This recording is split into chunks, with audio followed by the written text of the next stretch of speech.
صحیح قام پرست عمران خان دی زما په نظر کې ځکه چې هغه په دې پوهېږي چې دا وطن چا لوټ کړ هغه که آرمي کریسي ده که بیروکریسي ده که سرمایدار دی او که جاګیردار دی هغه یې ګریوان ته لاس واچاو او دا د باچا خان نه پس هغه سړی دی چې دی نه توپ یې راولی شي نه توپنګ یې راولی شي نه مثال جیل یې راولی شي نه جرمانه او سزا یې راولی شي هغه په خپل موقف باندې ټینګ ولاړ دی د 70 کالو نه عمر زیات دی او دا وینا کړې ده چې په دې جیل کې مرم خو په ډیل بار ته نه وځم ما ته د یو قام پرست یو جمهوریت پسند یا یو مثال لکه د مذهب پرست ما ته د خپل یو ریکارډ وښیي چې دوی خو همیشه مفاهمت کړی دی دوی همیشه د حالاتو سره سمجوته کړې ده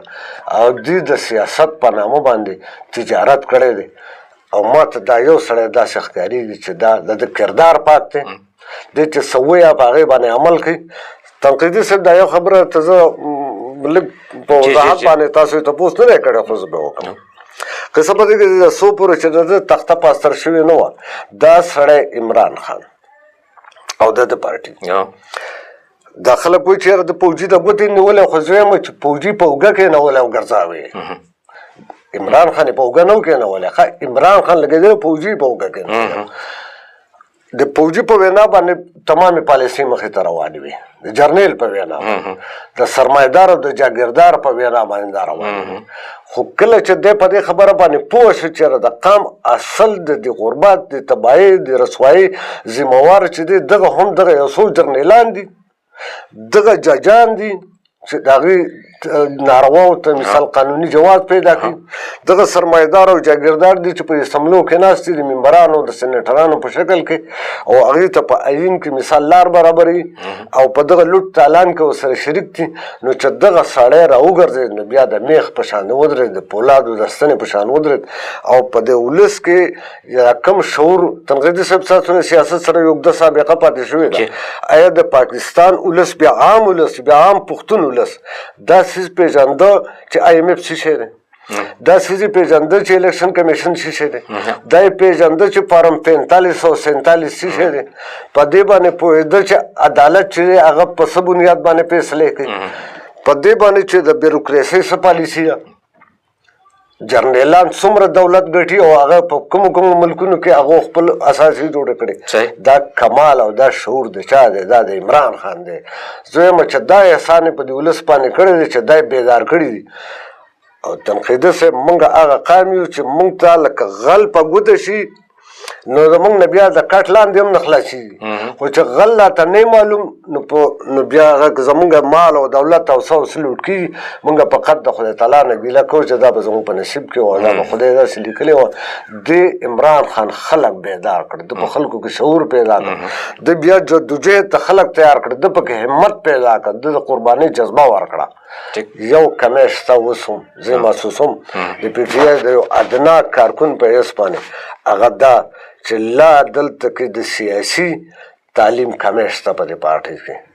او زما د خپل حساب باندې زه اوس هم لګیم په دغه کې کار کوم چې دغه کم ځوانان چې یعنی موږ ته جنون وایو د عمران خان سره د مینې د هغه په اواز باندې د لبیک ویلو دپاره لکه نه د په سر باندې اړلي او نه په بل څیز باندې خو دا چې د سیاسي پوهې ورته لا وخت پاتې دی پکار دی چې تحریک انصاف چې کوم مشرتابه ده هغه په خپل ځوانانو باندې په خپلو کارکنانو باندې د یو سیاسي روزنې د هغې دپاره یو منظمه تعبیه وکړي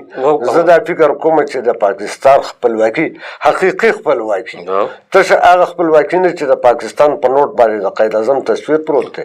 یا زه منزل آزاد تللی شم یا خپل پټي ته آزاد تللی شم یا سکول ته آزاد تللی شم زما په نظر کې حقیقي ازادي دا نه ده چې زه کم روزګار وکړم زه په کم ځای کې اوسېږم زه په خپل پټي کم فصل وکړم زه مثال لکه په کم مارکیټ کې ځان ته دکان کوله وکړم څو ودونه وکړم څو بچي پیدا کړم هغه د کم روزګار وکړي په کم سیاسي ګوند کې شامل شم دا حقیقي ازادي نه ده حقیقي ازادي دا ده چې ما ته د حکمرانۍ اختیار راکړی شي غالبا 1400 کالونه د تحریک انصاف په خیبر پښتونخوا باندې حکومت دی صوبایي حکومت په کوم نظر ګورئ آیا دوی دې صوبې ته هغه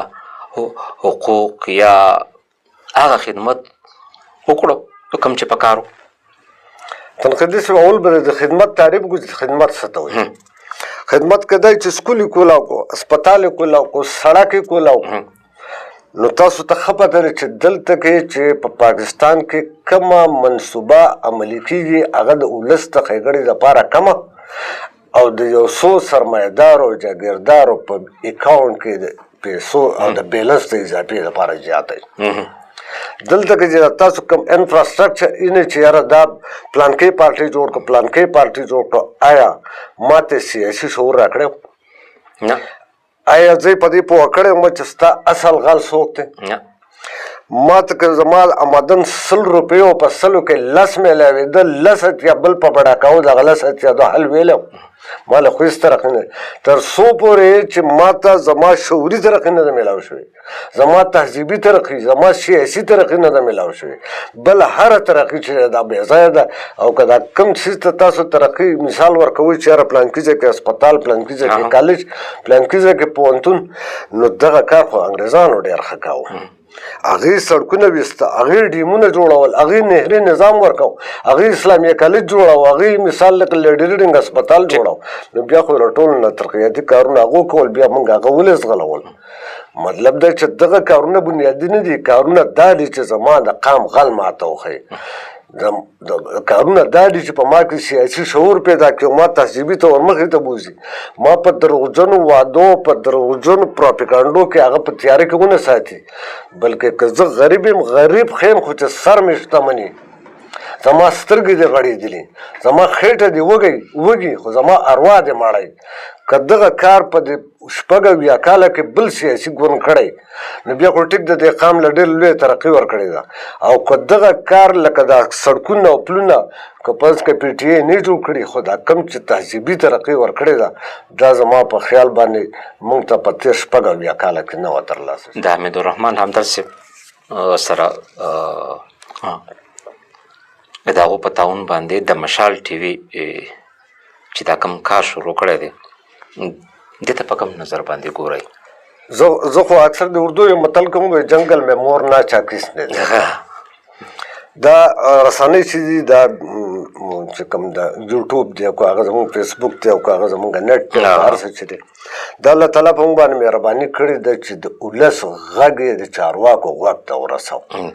بیا دویم دا چې لکه زموږ په خپلو کې عقل شریک کوو.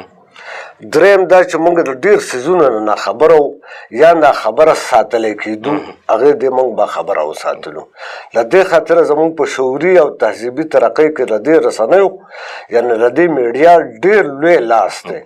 او چې دغه لوی لاس دی او دا کار څوک مخې ته بي هغه ډېر لوی خلک دی، د لوی کردار خلک. زه دا فکر کوم چې دلته زموږ په سوات کې ډېر زیات کسان شته چې هغه یوټیوب د لارې ډېر ښه کارونه کوي چې په هغې کې یو حمیدالرحمن همدرد هم دی چې په یک یوازې ځان باندې هغه چا خبره لکه په یوازې ځان لښکر دی دی لګیا دی. مثال خپل کاروبار هم مخې ته بي، خپل غم ښادي هم مخې ته بي او د دې شیشې د لارې زمونږ اواز د خپل سوات اواز د دې مثبت اړخ د دې روڼ مخونه هغه ولس ته مخامخ کوي. بیا د خپلو سیمې فنکاران، اداکاران، مثال لکه تاریخ او قدرتي مناظر او دا د دې سیاست او د دې لویې پیښې هغې نه هغه ټول پاکستان یا د درستې پښتونخوا خلک خبري. نو موږ د دې احسان که په هر څومره ټکو کې بیان کم وي د دې شکریه ډېره پکار ده چې ډېره زیاته موږ ادا کړو او رالو ډېر د اهمیت کار کوي. ډېره مننه. مینوالو د خپرونې هلې ځلې کې نن زموږ سره یو دروند شخصیت ډاکټر بدرالحکیم حکیمزی صاحب چې یو ډېر تاریخي علمي په جغرافیه، په سیاست، په سماجیت، په دغه هر څه باندې پوهه شخصیت نن زموږ سره د خپل مختصر خیالات زموږ سره شریک کړو چې ژوند انشاءالله داسې نور خواږه او درانه میلمانه به راولو او ستاسو سره به خپل علم، خپلې خبرې اترې، خپل خیالات شریکوي.